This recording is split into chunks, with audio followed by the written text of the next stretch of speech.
Apakah konsep etika, kod etika dan juga kod etika profession?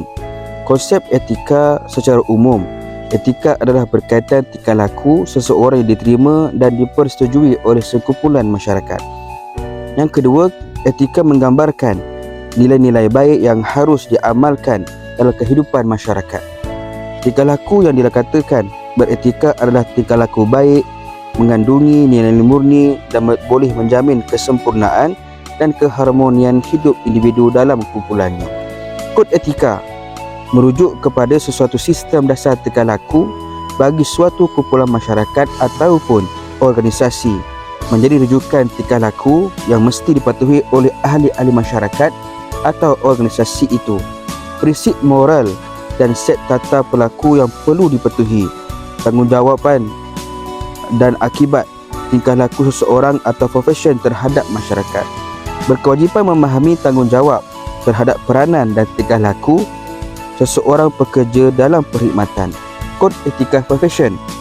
Profesion adalah suatu bidang pekerjaan yang khusus dan dijalankan oleh orang yang mempunyai kelulusan dan latihan ikhtisas dengan sikap jujur, tata kerja, kebertanggungjawaban dan nilai yang tertentu.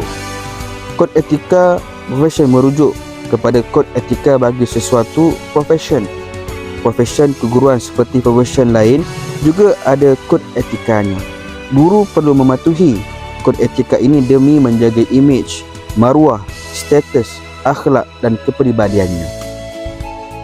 Maksud perkhidmatan awam ialah badan eksekutif yang dilantik oleh Yang di-Pertuan Agong untuk bertindak sebagai jentera kerajaan bagi melaksanakan dasar, menyampaikan perkhidmatan kepada rakyat dan menjaga kepentingan awam dan kedaulatan negara.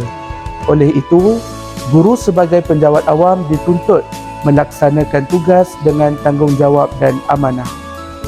Seterusnya, peranan perkhidmatan awam. Terdapat 4 peranan perkhidmatan awam yang perlu penjawat awam laksanakan. Pertama, sebagai institusi utama masyarakat dan negara. Kedua, memberikan perkhidmatan kepada raja, kerajaan dan rakyat dengan kesetiaan. Yang ketiga, bertanggungjawab membentuk masyarakat yang adil dan sistem ekonomi yang berpandukan kepentingan awam. Dan yang keempat, menjalankan hak-hak dan kuasa-kuasanya dengan tanggungjawab serta berlaku adil kepada rakyat yang menerima khidmatnya. Penjawat awam mestilah mempunyai etika penyampaian perkhidmatan yang berintegriti dan profesional. Apa itu integriti penjawat awam? Penjawat awam mestilah bersikap jujur, telus dan mempertahankan diri daripada segala penyelewengan bagi menjaga nama baik kementerian, jabatan, agensi dan pentadbiran kerajaan keseluruhannya. Antara objektif etika perkhidmatan awam ialah: pertama, meningkatkan integriti penjawat awam; kedua, perkhidmatan awam yang efektif; ketiga, pembudayaan etika seperti amanah, bersih dan cekap; dan yang keempat, memenuhi kehendak rakyat. Baik, seterusnya, etika perkhidmatan awam mengandungi 3 prinsip dan 16 komponen. Prinsip pertama ialah kenegaraan. Komponennya terdiri daripada 5. Yang pertama, menghayati prinsip rukun negara. Kedua, taat setia kepada Yang di-Pertuan Agong, negara dan kerajaan. Ketiga, semangat patriotisme yang tinggi. Keempat, berkecuali. Dan yang kelima, bersikap adil dan kesaksamaan. Seterusnya, prinsip yang kedua ialah etika kerja. Komponennya terdiri daripada 7. Pertama, accountability. Kedua, telus. Ketiga, integrasi. Keempat, menjaga kerahsiaan. Kelima, mematuhi dan mendaulatkan undang-undang. Keenam, mengamalkan budaya kerja yang mulia dan sempurna. Ketujuh, mengamalkan ciri-ciri yang profesional. Selain itu, prinsip ketiga ialah nilai-nilai murni. Komponennya terdiri daripada 4. Pertama, kebijaksanaan seperti pandai menjaga masa. Kedua, keberanian seperti bercakap benar. Ketiga, pemeliharaan diri seperti bersih, cekap, amanah dan bersyukur. Dan yang terakhir, keadilan seperti menjaga hak dan bekerja sama. Takrifan etika kerja dalam perkhidmatan awam. Takrifan etika kerja.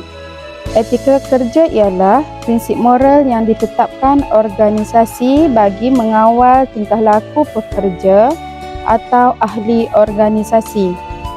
Dengan ini, mereka akan tahu perbuatan yang digalakkan dan dilarang. Nilai dan etika dalam perkhidmatan awam. Ada 6. Yang pertama dari sudut keagamaan, contohnya bersyukur, beriman dan bertakwa. Pribadi asas, contohnya amanah, bertanggungjawab dan ikhlas. Mengutamakan pelanggan, contohnya berbudi mulia, bersopan santun dan bersabar. Kepimpinan, contohnya adil, berani dan mengamalkan syura. Profesional, contohnya berilmu, kreatif dan inovatif. Produktiviti dan kualiti, melahirkan pelajar yang budi pekerti yang mulia dan dari sudut sasiah dan akademik. Etika kerja KPM. Antara prinsip etika kerja di KPM, pertama adalah niat yang betul, perlakuan yang baik, penggerak ke arah kebaikan, memperkotakan apa yang telah dijanjikan, berdisiplin dan beradab. Nilai dan etika kerja di KPM, amanah, benar, bijaksana, bersyukur, dedikasi, ikhlas dan penyayang. 4. Teras tanggungjawab seorang guru. Teras pertama adalah tanggungjawab terhadap profesion, iaitu memberikan hikmat yang terbaik seperti melaksanakan pedagogi dan menggunakan teknologi yang terkini. Teras kedua ialah tanggungjawab terhadap murid, iaitu memberikan pendidikan yang berkualiti seperti memastikan murid-murid mencapai tahap penguasaan yang sepatutnya. Teras ketiga ialah tanggungjawab terhadap ibu bapa dan penjaga seperti menghormati perspektif ibu bapa dan penjaga berkaitan dengan pendidikan atau kebajikan murid. Teras yang terakhir ialah teras yang keempat, iaitu tanggungjawab terhadap masyarakat dan negara seperti melahirkan warga negara yang bertanggungjawab dan memupuk nilai dalam diri setiap murid. Isu-isu etika profesion keguruan, guru lambat datang sekolah atau balik awal, guru lambat atau tak masuk kelas, guru ponteng, guru tidak menggunakan masa dengan betul, kesantunan guru.